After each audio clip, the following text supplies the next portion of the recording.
Artzainak hasieran pixkat urduri jarri zan. Lehenagutako bidea behar esartu nahi zuen, txaurara bueltatzeko, baina galduta zegoen.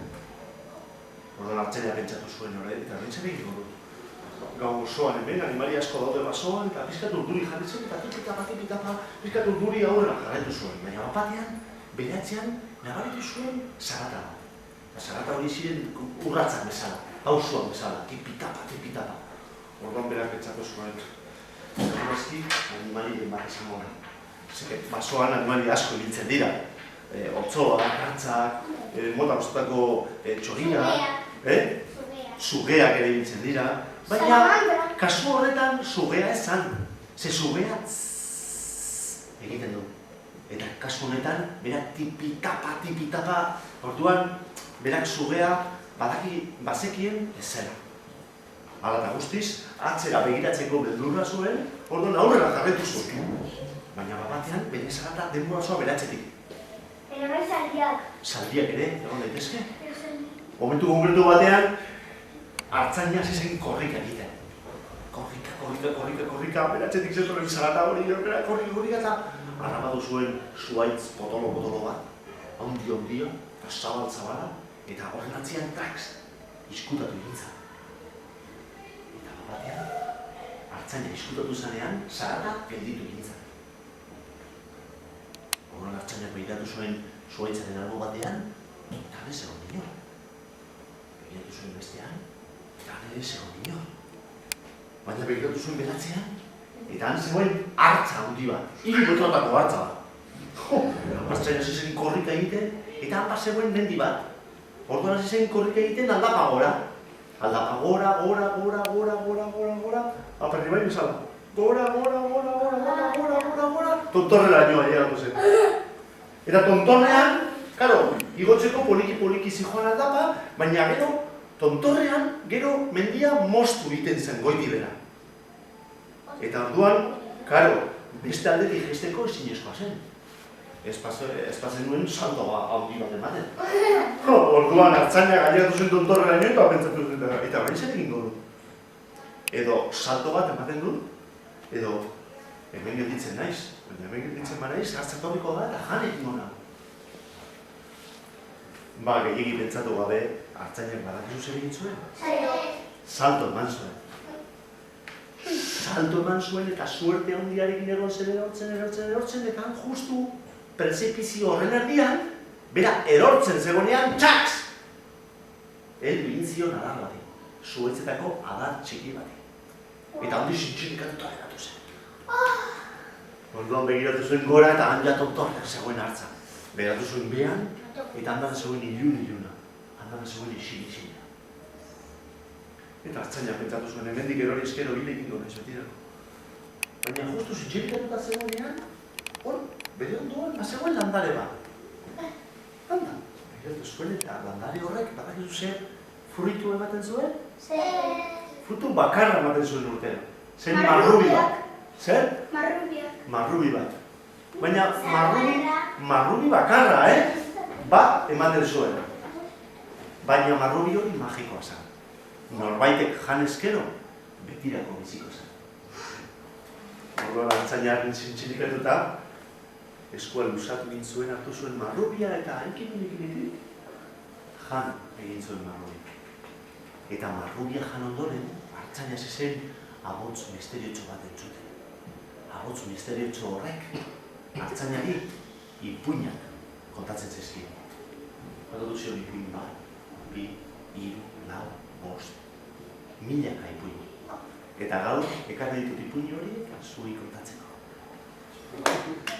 Eta zapatari horrek, ezertania gainik.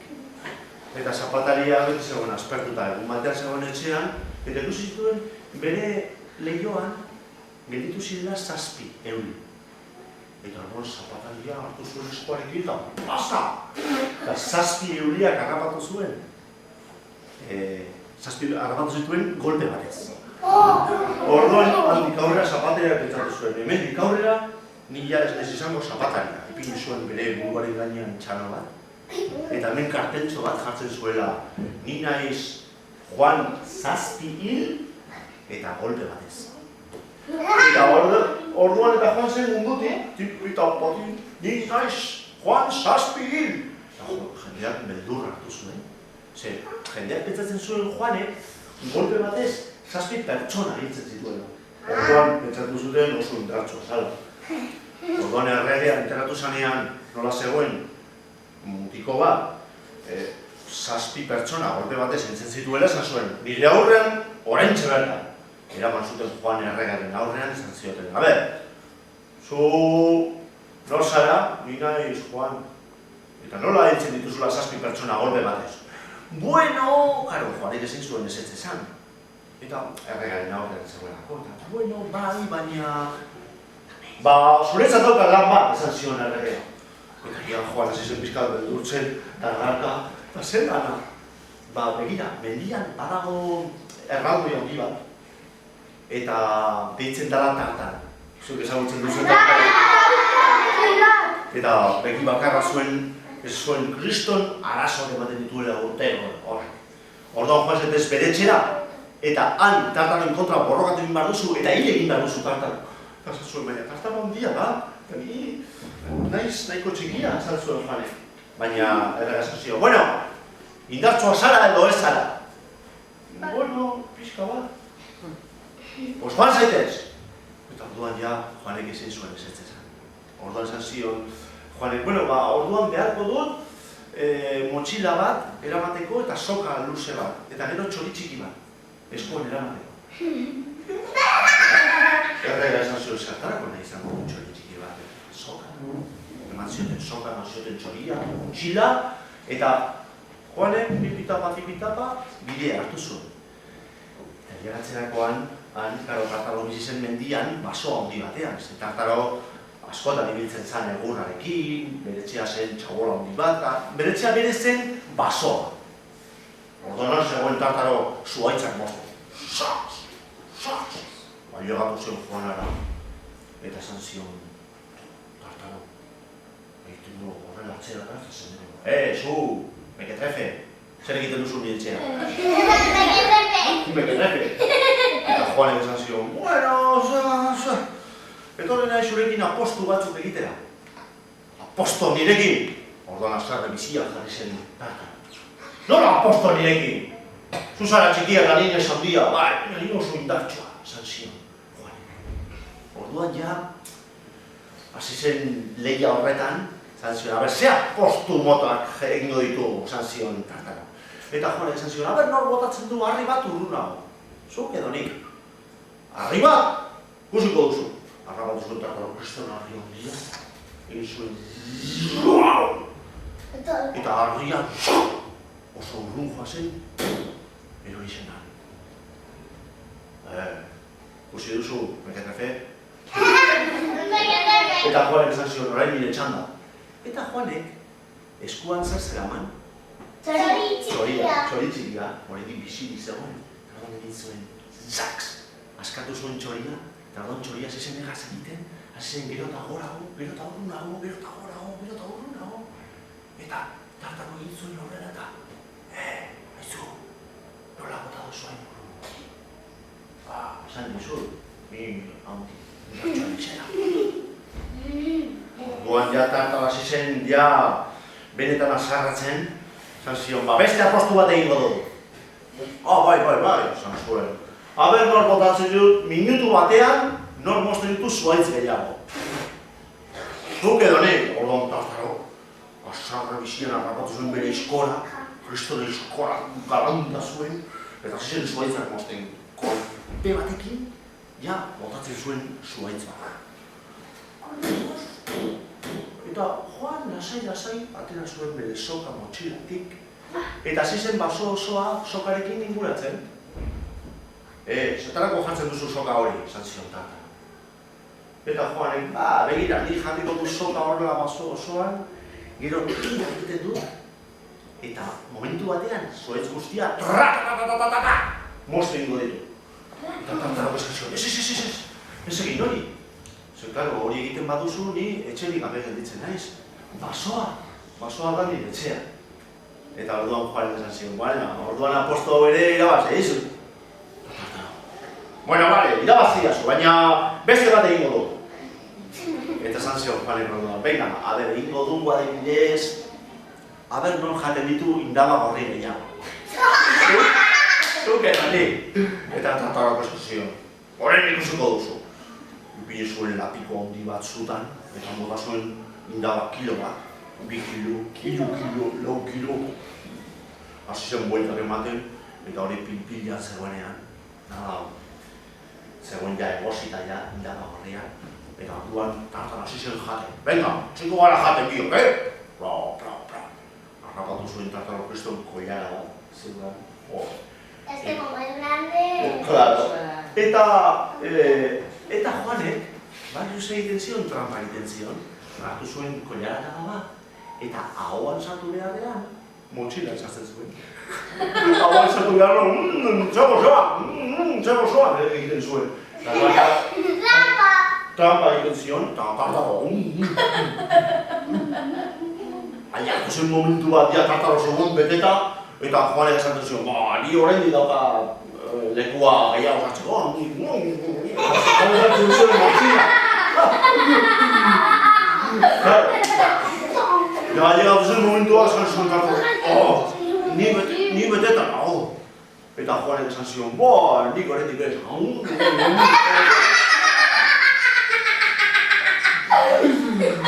Orduan esan zion tartaro, irabazi duzu apostua, egingo dugu beste bat. Eta ja Juanek esan zion, egingo dugu azkena. Egingo dugu lasterketa. Eta orduan tartaro esan zion, baina, ni beteta nago. Eta Juanek esan zion, eta baina nik ere. Eta claro, berak ez zeukan. Ez zeukan, indaba bat ere sartuta bere zabela. Eta zer motxila. Baina, bueno. Mequetrefe.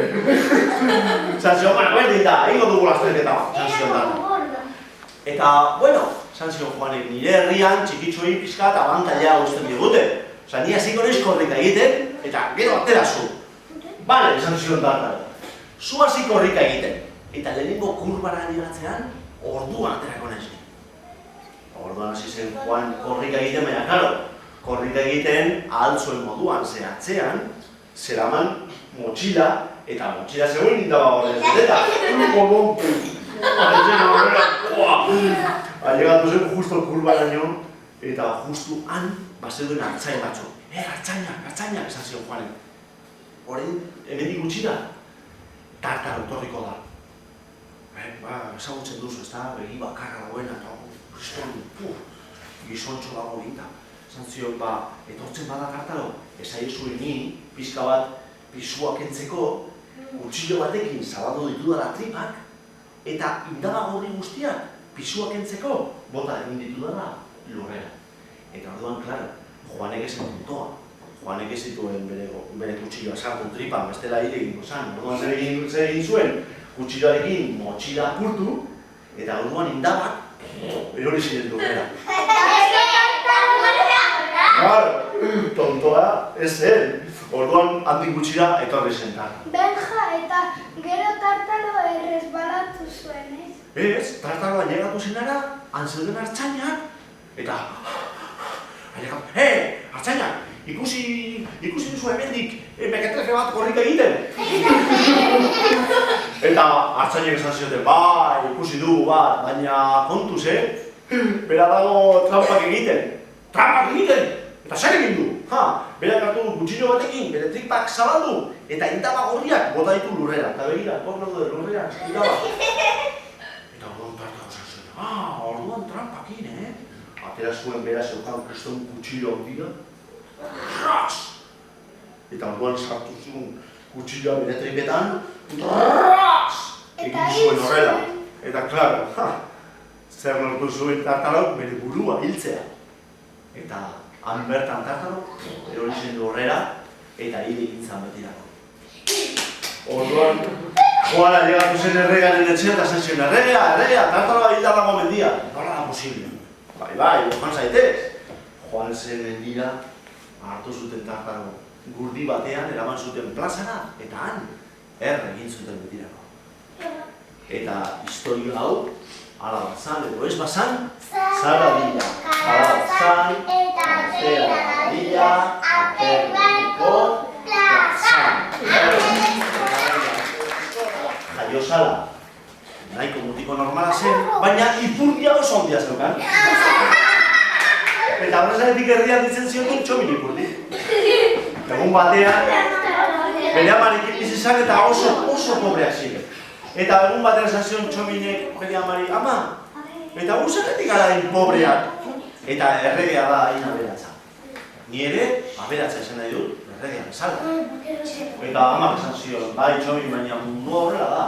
Batzuk pobreak, beste batzuk aberatzak. Aberatzak, diru asko eukitzea. Klar. Eta pobrea, pues, diruri gabe. Orduan, Txominek esan zion bere amari, ama, niri berdin zait hori. Ni joango naiz erregaren gana, eta dirua eskatuko dio. Baina, ez joan, Eta elekiko zaitu erregea. Berdin da, zan zuen Txomin. Eta tipita partu zuen bide bat, eta erregaren etxera abiatu zen. Eta bidean aurkitu zuen Azeria. Azeria, bere bustan luzearekin esan zion, Txomin, nora zoaz? Noa erregaren etxera, dirua eskatzera. Dirua eskatzera, erregaren etxera. Ni diruaren etxeko oiategian egongo genitz. Hazen nolako mankete hartuko dut, ni asko gustatzen zezkit oioa. Pues, sartu nire ipurdian. Eta, orduan Azeria, gehiagi pentsatu gabe, sartu zen Txominen ipurdian. Eta Txomin tipitapa aurrera jarretu zuen. Handi gutxira, otsoa. Zan zion Txomini. Txomin, nora zoaz? Eta Txomin izan zion, banoa erregaren etxera, dirua eskatzera. Dirua eskatzera erregaren etxera, otsoak izan zion, ni erregaren etxeko zalditegian egongo benintz. Hazen nolako banketa hartuko nire, zini esku usatzen zaizkit, zaldiak jatea. Sartu nire ipurdian eta torren egin, eta otsoa sartu zen Txominen ipurdian, berriz. Eta Txomin, tipitapa horrela garraitu zuen. Handi gutxira, Txomin ailegatu zen erreka handi batera. Ibaia. Eta, klaro, Txominek ezekien nigeri egiten. Orduan, sanzion, erreka, sartu nire ipurdian. Eta errekak zeraman ura, sartu zen nire ipurdian. Orduan, ibaia erreka seko zegoenean, Txomin, tipitapa. Txomin, zer gertatzen da? Ez dakit, zer gertatzen da? Zapaldu dut. Kontuz. Ez dela, mine egiten duzue, egiten baduzue, orduan ezin duzue hemen egon puinak entzuten, no? Eseri ondo, hori da. Ondo entzuteko, bale? Saber, nondik? Por el culo gordo que se metía el lobo. No, por ahí. Otsoa sartu zen Azeria eta sartu zen erreka. Eta erreka, ibaia, el agua, Ibaia, bai. bale? Ibaia. Ailegatu zen erregaren etxea.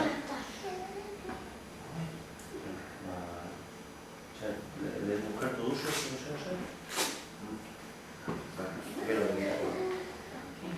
Eta orduan Txomin ailegatu zen erregaren etxera. Eta erregaren etxeko soldadu esan zioten, erregea! Mutiko bat etorri da gure etxera. Eta, zertara etorri da? Esaten du diruaren mila etorri da. Mutiko arraroa da, ipurdia, keston ipurdia hondia dauka. Arrapatu mutiko hori eta jaman oiategira. Eta oioek pikatu eta jan, esaten. Orduan hartu zuten Txomin, eraman zuten oiategira, eta han, hasi ziren oio guztia, mojoka horrela. Txominen kontra. Baina orduan Txominek esan zuen, Azeria, atera ipurditik. Orduan ipurdian zeuden Azeria atera zen, eta han zeuden oio guztiak txikitu eta jan egin zituen.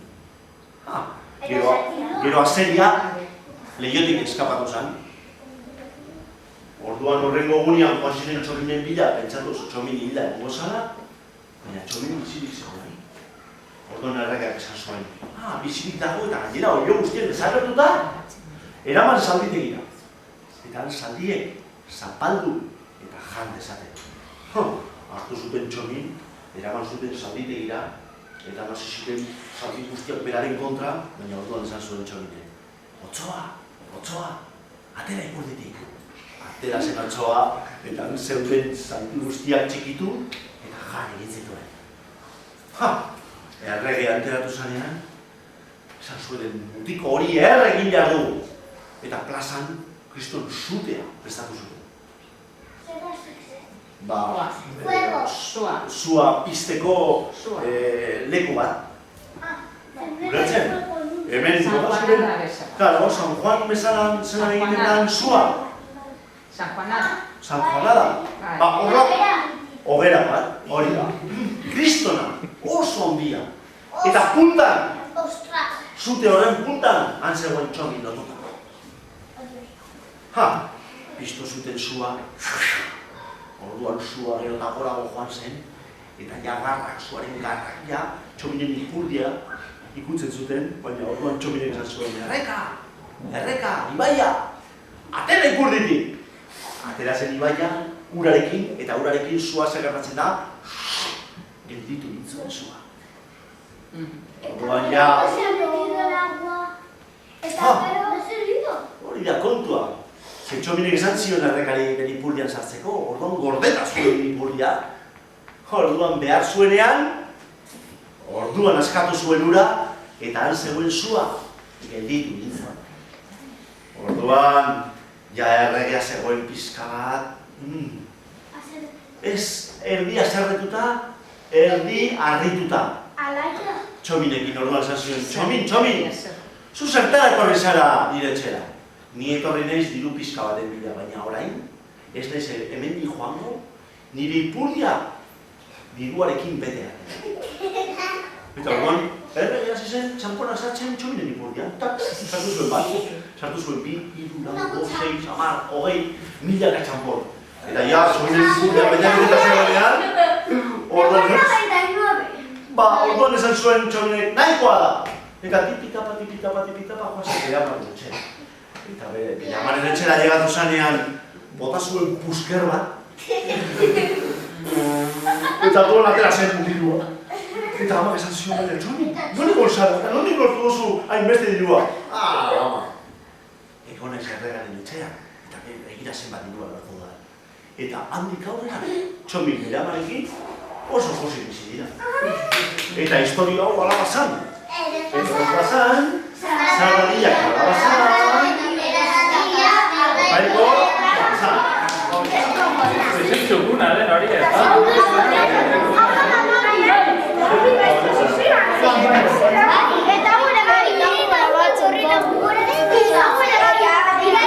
Gero utzi entruzkora,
Beste bat,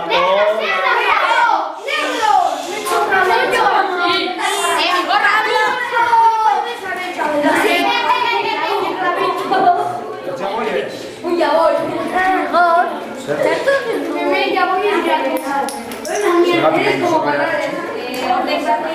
El serio que no tiene efectos especiales. Venga, a ver.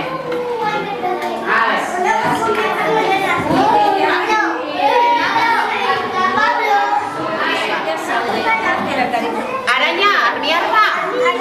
Non dago armiarma, hau ez da.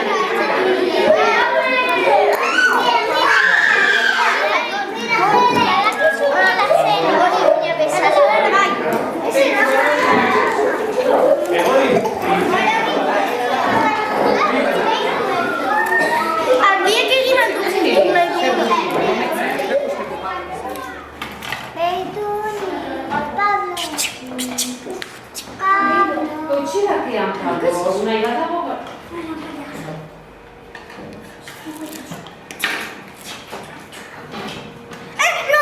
Todavía no grabes, por favor, que no he terminado. Hola, berdin da.